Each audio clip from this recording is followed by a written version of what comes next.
안녕하세요. 화탁지 사주TV의 화탁지입니다. 앞으로 며칠간 이제 11월 정해월 각 일간별 어떤 일이 벌어질까에 대해서 해볼까 하는데, 오늘은 사실 어떤 일간부터 할까 고민을 좀 했습니다. 보통 목일간부터 해서 제가 저번에 인연법 병술월에 어떤 인연을 만날까, 그때는 제가 이제 수부터 했는데, 오늘은 딱 가운데 토 일간부터 하겠습니다. 11월 정해월은 사실 더 정확하게 얘기하면 명리학은 절기학이기 때문에 11월 7일 입동을 기준으로 해서 이제 정해월이 이제 시작이 됩니다.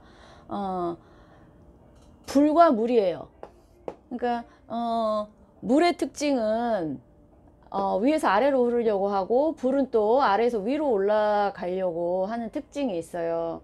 근데 이제 이게 바뀌었을 때 수가 위에 있고 화가 밑에 있을 때는 뭔가 이제 수승화강이라고 그래서 이게 뭔가 이렇게 섞이는 느낌이 드는데, 불이 위로 올라가고 물이 이렇게 밑으로 내려가는 구조는 일단 이 기운이 섞이기가 사실은 쉽지가 않죠. 근데 이제 지장간에서의 이 임수가 천간합, 그 암합이라고 그래요. 이 천간의 정화와 임수가 임정한 목이 되는데, 이 목이 각 일간별로 어떻게 영향을 미칠지가 제가 봤을 때 정해월에서의 가장 큰 주목할 만한 포인트가 아닐까 싶습니다.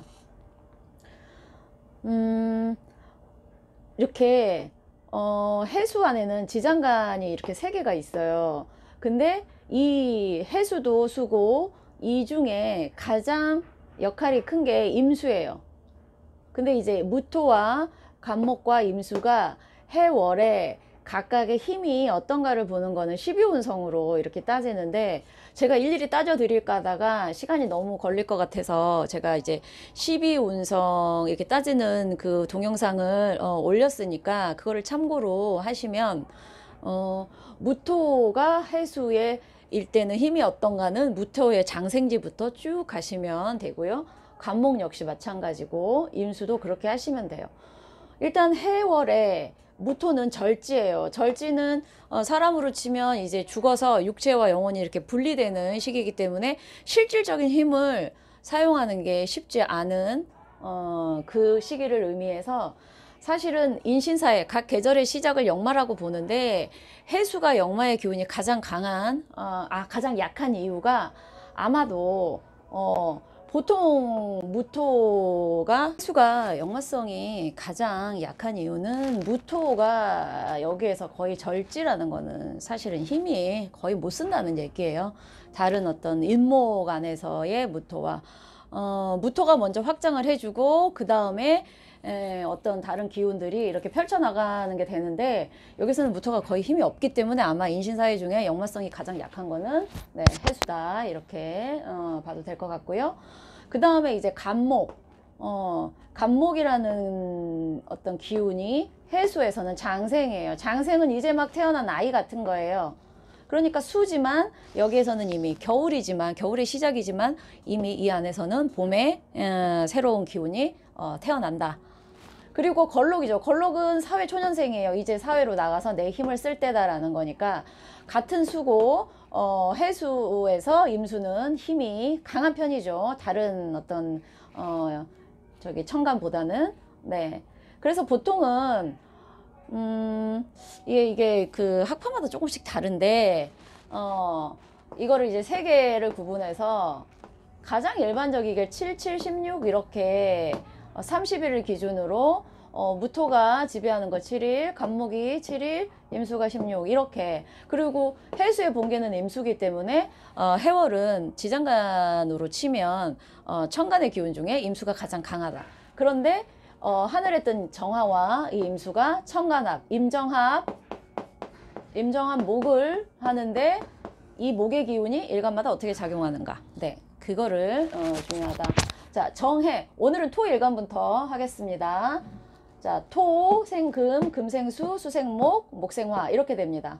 정해라는 거는 여기 토에게는 인성이죠. 인성과 자, 해수, 수예요. 네, 재성 이렇게 들어와요. 자, 무토와 기토. 정이냐 편이냐만 다르죠. 무토에게 정화는 정인이고요. 네, 해수는 편재고요. 기토에게는 반대로 편인과 정제겠죠. 토일간들에게 정해의 월은 일단 하늘에는 인성이 떠 있어요. 네. 인성이라는 거는 이제 이게 나이대별로 인성이 어떻게 들어오냐예요. 학생들 같은 경우에는 인성이 공부겠고요. 또는 엄마의 어떤 영향력이겠고, 사회생활을 하시는 분들에게는 만약에 직장 생활을 한다 그러면 뭐 그거를 의미하죠. 주변에 아는 지인 또는 내가 일을 벌려놨을 때 나에게 도움을 줄 수 있는 내 주변의 어떤 사람 뭐 이런 거를 의미해요. 그러니까 이제 기본적으로 지금 이 사주명리 방송을 보시는 분들은 대부분 뭐 30대, 40대, 50대 이렇게 어느 정도 사회생활 하시는 분들이 많겠고, 제가 이제 그분들에게 초점을 맞춰서 설명을 하자면, 정해월에 토일간이신 분들은 목기운이 장생을 하는 거죠. 이 목기운이라는 거는 남녀공이, 자, 이쪽입니다. 관성 쪽이에요. 나의 어떤 가치 기준이 새로 성립되거나, 쉽게 말하면 내가 어떤 조직 안에 들어가거나도 괜찮고요. 또는 여자에게는 남자도 의미하죠. 네, 이게 이제 이때 생긴다는 거예요, 처음으로. 그리고 임수가 가장 강하다는 거는 수의 기운이 상당히 강하다.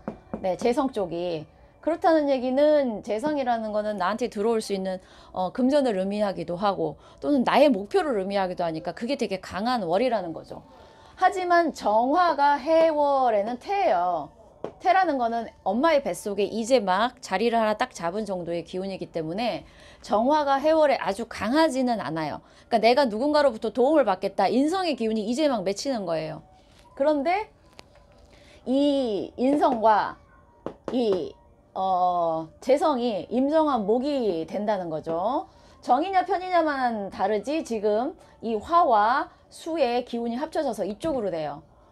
쉽게 풀어드리면 토일간이신 분들은 내가 재성, 현실에서의 재성을 추구하죠. 이거는 현실이고 이거는 하늘의 기운이고 생각이기도 하고, 나에게 이제 때가 됐다.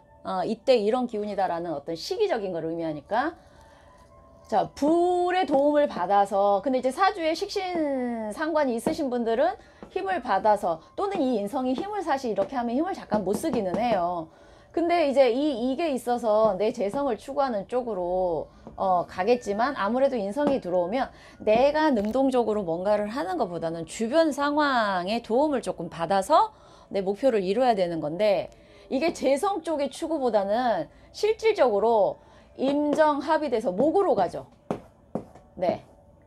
자, 조금 더 일반적으로 풀면, 만약에 사업을 하시는 분들이나 어떤 일을 새로 시작하시는 분들은 지인의 도움을, 금전적인 도움을 받아서 뭔가를 차리는 기운이에요.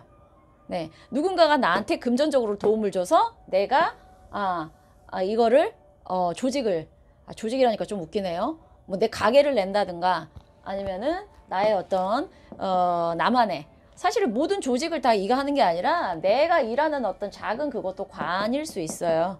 네. 그리고 사회생활 하시는 분들은 그렇게 되고, 만약에 여자분들 같은 경우에는 본인의 인성이죠. 내가 좀 누구를 돕고 싶은 마음이 생겨요. 그리고 그게 돈과 합의돼서 이쪽으로 가요. 여자분들에게 이 목은 남자라고 했잖아요. 그러니까 내가 지금 사회생활을 하지 않는 분들이나 또는 사회생활 하는 분들 중에 본인이 지인의 도움을 받아서 뭔가를 새로 내가 사회생활을 할 수 있는 그거를 만들거나 얻거나, 또는 내가 그런 마음이 들어서 내 돈으로 네. 조금 말이 그런가요? 일단은 아까 지인의 도움을, 금전적인 도움을 받아서 내가 뭔가를 차린다. 이거는 괜찮은데, 자, 임정합 목이라는 거,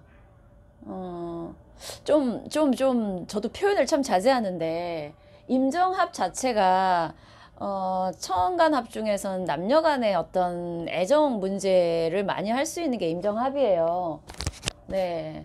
그런데 마침 그 합이 남자로 가니까 토일간 여자분들 같은 경우에는 나의 이 인성이 있는 분들이요. 특히 정인이 발동되는 무토일간 된 정인. 네. 정인이 있으신 사람들은 되게 긍정적으로 수용을 하시는 분들이에요. 좋은 게 좋고 이왕이면 그 사람이 뭐라고 하면 100% 믿어요. 저 돈이 없어요. 그러면 아 진짜 그래? 근데 이제 기토일간들에게는 편인이죠.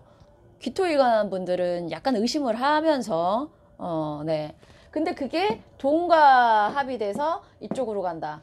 여자분들 같은 경우는 남자분들을 조금 도와줄 수도 있을 것 같아요. 금전적으로나 아니면은 내 마음이 발동해서 금전적으로 그거 하고 그게 아니라 일반적인 일을 하시는 분들은 주변 지인분들의 금전적인 합으로 뭔가 또는 주변 분들하고 내 금전 또는 어떻게든 금전의 합이 나의 어떤 새로운 일터를 만들거나 이렇게 저는 보통 해석을 합니다. 물론 이제 본인 사주가 뭐가 발달됐냐에 따라서 뭐 어떻게 발현되느냐는 분명히 차이가 있어요. 저는 근데 이제 정해월이 갖는 특징 중에 이 관이 처음 생기고요. 왜냐하면은 관이라는 게 지금 토한테는 이거라고 했잖아요. 근데 마침 관이 장생인데 임정합으로 또 목이 돼요. 그래서 정해월에 가장 토일간들에게 있어 정해월의 포인트는 뭐냐? 관이 생긴다는 거죠. 11월 정해월 토일간들의 가장 포인트는 간목이 여기서 장생하는데 마침 임정한 목이 되면서 또 관. 또 다른 측면으로는 관이라는 건 스트레스예요. 그러니까 현실적으로 뭐 사업을 하시는 분 아니시거나 그런 게 아니신 분들에게는 지인과 돈과 관련돼서 그러니까 이게 용의신에 따라서 이게 뭘로 올 거냐 그리고 사회생활을 하는 입장이냐 아니냐에 따라서도 달라요. 이 목기운이 좋으신 분들에게는 분명히 어떤 기회가 생기는 그거예요. 남자 아니면 조직이나 내 일터나 내 기준이나 스트레스를 의미해요. 근데 두 개가 합의돼서 이거다. 내가 누구에게 돈을 빌려줬는데 그게 나한테 스트레스 있을 수도 있고요. 또는 이제 화나 어떤 목기운이 좋으신 분들은 분명히 주변의 도움을 받아서 나의 어떤 새로운 어떤 일터 그거를 만들 수도 있는 있는 월이에요. 네. 네, 저는 길게 안 하고 다른 일간들도 또 해야 되는 것도 있지만 10월을 간단하게 그거 하겠습니다. 여기에서 포인트는 다시 한번 말씀드리지만 정화가 아직 인성이 아주 강하지는 않지만 여기에서 해월에 간목이 생기고 임수가 상당히 힘이 있는데 그게 관과 재성 쪽인데 저기에 있는 정화의 힘이 그렇게 강하지는 않지만 합이 돼서 이렇게 간다라는 거예요. 네. 만약에 금전운으로 치면은 수가 길신으로 오시는 어떤 그런 토일간들에게는 이달 말, 그러니까 다음 달 말쯤이죠. 7, 7, 16이니까 제일 가장 관장하는 이 임수에 때문에 금전운은 11월 중순 이후 사실은 7일부터 입동이라 12월 아마 첫째 주까지는 영향을 받아요. 그러니까 7, 7, 16을 잘 계산해 보셔서 11월 후반기 20일부터 그 다음 달 첫째 주까지는 금전운이 있을 수 있는 시기다 라고 생각하시면 될 것 같습니다. 오늘 제가 찍고 있는데 여러 번 방해를 받아서 좀 이렇게 연결해서 그거 됐는데 본인들의 운명이 궁금하셔서 사주 방송을 보시는 건 너무나 이해해요. 근데 제가 명리 공부를 하면서 저를 계속 고치고 부족한 거 있으면 바꾸려고 하고 그게 곧 공부가 돼서 명리가 된다라는 걸 좀 뼈저리게 느껴요. 제 단점이 제 발목을 잡아매는 경우도 사실은 여러 번 있고 그거를 못 고치고 나는 이렇게 생겼기 때문에 이렇게 산다 라고 해버리고 자꾸 이렇게 운세만 본다고 나아지는 거는 하나도 없습니다. 그래서 자꾸 인문학하고 연결시켜서 이제 제가 하려고 하는 것도 있긴 한데, 그 인문학 쪽보다는 조회수가 그냥 이렇게 뭐 월별 운세, 인연법 이런 쪽에 관심이 많은 이유가, 과정보다는 결과를 중시하는 보통 사람들이 급한 마음이 더 그가지 않나면, 저 같아도 사실은 그랬으니까요. 네, 과정을 알아가고 그 과정을 지나서 결과까지 가는 게 너무 지겹기도 하고, 또 빨리 결과를 알고 싶고. 하지만 인생은 그렇게 살면 안 된다고 저는 지금도 느껴요. 점이 모여서 선이 되고, 선이 모여서 면이 되고, 면이 모여서 이제 입체가 되는 것처럼, 제가 이제 명리 방송을 하면서 작은 팁을 드리거나, 그리고 어떤 인성에 대한 그런 거, 그리고 본인의 단점, 내가 하기 싫은 거. 하버드, 그러니까 유명 대학에서 인생 성공하는 사람들의 어떤 하나의 딱 이렇게 해서 올리는 글 보면, 본인이 하기 싫은 걸 하는 사람이 성공한다. 근데 그 얘기를 명리적으로 정말 풀 것도 많아요. 내가 감정이 앞서는 게 편하다 하는 사람은 그거를 반대로 이성을 쓰는 쪽을 조금 해야 되고요. 본인이 몸 쓰는 걸 싫어한다. 그럼 몸 쓰는 걸 조금 해야 되고, 뭐든지 결과에 너무 빨리 간다. 그런 과정을 조금 즐길 줄 알아야 되고, 이런 게 사실은 필요하더라고요. 다음에 기회 되면 제가 한번 이거를 풀어드리겠습니다. 오늘은 여기까지 하겠습니다. 감사합니다.